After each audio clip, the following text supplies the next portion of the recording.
Hey everybody, Nick here, and today I got a quick little review for you of these two little guys. These are two peanut-style lighters. The County-Com Peanut XL in titanium by Maratac, and the NuMyth Tohil lighter. One quick note, I don't smoke unless I'm on fire, so I'm reviewing these little guys as everyday fire-starting tools, but they're only going to see occasional use, so I'm not doing a full review, just something quick, the good and the bad. And just a note, the Tohil here is about 23 bucks, available at Going Gear and elsewhere, and the Peanut XL is 39 bucks in titanium, but only 18 in a stainless steel, available over at County Com. And you can get this guy in a couple of different sizes. This is the XL, but you have smaller and smaller versions. So that's a nice thing. So let's go on ahead and talk about the good and the bad of these guys, and then a little conclusion. Okay, so first a quick little overview of how these work. Fundamentally, they're both just little capsules, and inside that capsule's an insert. You pour some lighter fluid into this section, and then when you go to use it, all you need to do is flick the little starter, and it produces a candle, and, well, style flame. It just stays there, it stays lit. Then when you're done with it, you either blow it out, or you just put the cap on it, and that'll put it out naturally. But either way, that's how these work, and it's a beautiful thing because it is very, very simple. There's not much to these. You can't go wrong with them particularly. You know, the only thing that you can do is you can run out of fuel, and you refill it, or you need to put in a new flint, and they usually come with a new flint. So, problem solved, case closed, no issue. So that's nice. Next thing is because these guys have this little rubber O-ring here, they're waterproof, which is nice. If you don't have to worry about your pack getting wet or your pocket getting wet, this is still going to light up afterwards because no water got in there. That seal is also a beautiful thing because it means that the fuel will take a long time to evaporate. In a conventional Zippo sort of lighter, I gather you get like a week or so out of the before the fluid dries up. On this guy, you got a lot longer. People are routinely reporting something like 6 months, and that's a beautiful thing. You don't even have to worry about it or think about it. Just refill it once a year when you go over the stuff that's in your pack. So that's really, really nice. Next thing is that there's less environmental impact. Here's a disposable lighter for size comparison and a quarter while I'm at it. But with these guys, you use it and then it runs out of fuel and then you throw it away. This plastic metal's never going anywhere again. On this guy, though, if you run out of fuel, all you need to do is, well, like I showed you. Pull this out, pour some Zippo lighter fuel or Roncinol or whatever you want to use onto there. Case closed, problem solved, put it back together. You're back in business. There you go. That's business right there.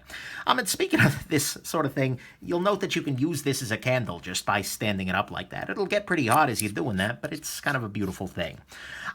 So that's nice. Another thing that I like about this is that the flame on it is very accessible. Compare that to some of the other lighters out there where the flame is inside big wind guards and whatnot. This guy, the flame is just sticking out there, so you can really bring it directly up to something and touch it to something, which can be helpful for lighting certain things. Like, for instance, a Zippo hand warmer. It's very nice to just be able to hold this directly to the flame and light it up, no problem.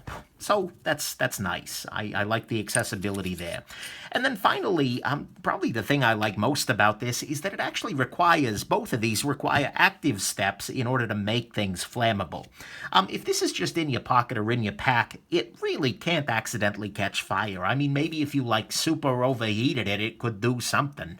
But by and large, this is an inert sort of block sitting in your pack until you actually take this off, because remember, fire needs air, and there's no air in there until you, well, at least not enough.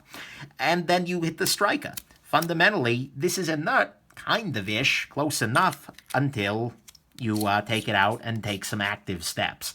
This is also nice because these sorts of lighters, if you just throw them in your pack, it's very easy to accidentally depress this red button and then vent all the fuel out of the lighter. So next time you go to use it, you realize you've got yourself a hollow plastic body. Whereas with this guy, again, unless you unscrew this and take the active step to remove the cap, that's not really going to happen. So that's a beautiful, beautiful thing for me. So there you go. That's the good of these two little peanut-style lighters. They require active steps to make them flammable. They're sealed up. They're waterproof, accessible, can be used as a candle. No stupid child-proofing, less environmental impact, and they're just simple. It's an easy thing. Let's talk about the bad. It's not all rainbows and unicorn farts. You got some issues here, but, you know, that not too bad. This guy, even in titanium, is a little bit on the heavier side. You're looking at something like 1.98 ounces versus 0.75 ounces for your disposable. So you're paying a price and weight to carry this guy around. It is also a little bit slower to get to and fire up. I mean, once you've got this out, there's still a bit of a process to go from out to on fire. And it's a lot quicker to just do something like that. So that is a little bit of a process. It's probably not the best choice as a result if you need your lighter 10 times a day. And, you know, this guy particularly can occasionally take a little bit of work to light, a couple of different strikes. Could be weird with gloves as well. So there you go. Next issue, there's no child-proofing at all on this. I mean, there's barely any on these, but if your kid gets hold of this, your kid's going to light himself on fire. Don't let him get hold of that. Just saying. It can also be hard to direct the flame into a very specific area because you kind of, like I said, the flame is just coming off of this wick. It can be non-trivial to kind of put that wick in the right position to get to some things. And so it's very much not going to be able to get into a little hole and light anything up. That's a problem there. Because this is using lighter fluid, the scent of lighter fluid will permeate your life as you're using this. I don't mind the scent, so it's okay, but that is a little bit ugly.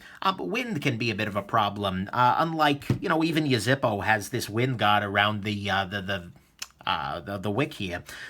That can be a bit of an issue. And then, of course, this will need to be refilled after some time. This can very much go dry, so you can't just throw this in your car and expect it to work 5 years later. You might get very lucky, but chances are it won't work that way. So that's the negative side. It needs to be refilled every so often still. The wind can be an issue. You'll smell like lighter fluid. There are no child-proofing features, and it can be slow to get to and a little bit heavy. On the conclusion side, look, I like these a lot. I think it's a great way to have a controllable and low-effort source of fire with you. I mean, sure, you can carry a fire-starting steel and whatnot, but if you're in the lunchroom and you just need to light a candle for somebody's birthday, or you need to, you know, light up your hand warmer on the way home, I'll be reviewing this guy here soon, you know, you're not going to want to build a pile of tinder and be hitting the fire steel with the back of your pocket knife. This is just an easy way to get boring fire. And it stays fueled way longer than a Zippo. It's a lot more reusable and environmentally friendly than one of these guys or than matches. It's way more waterproof than matches. And it's a lot more durable and packable than your standard disposable. So if you need fire, this is a convenient way to have it with you. And either one of these works pretty well. So, there you go. Hope this has been interesting and I don't know, this lit a fire in your soul of the very best kind. So, yeah. Anyways, I'll probably be picking one of these guys up, although probably the smallest size. And hope this has been interesting and have yourself a wonderful rest of your day. Bye now.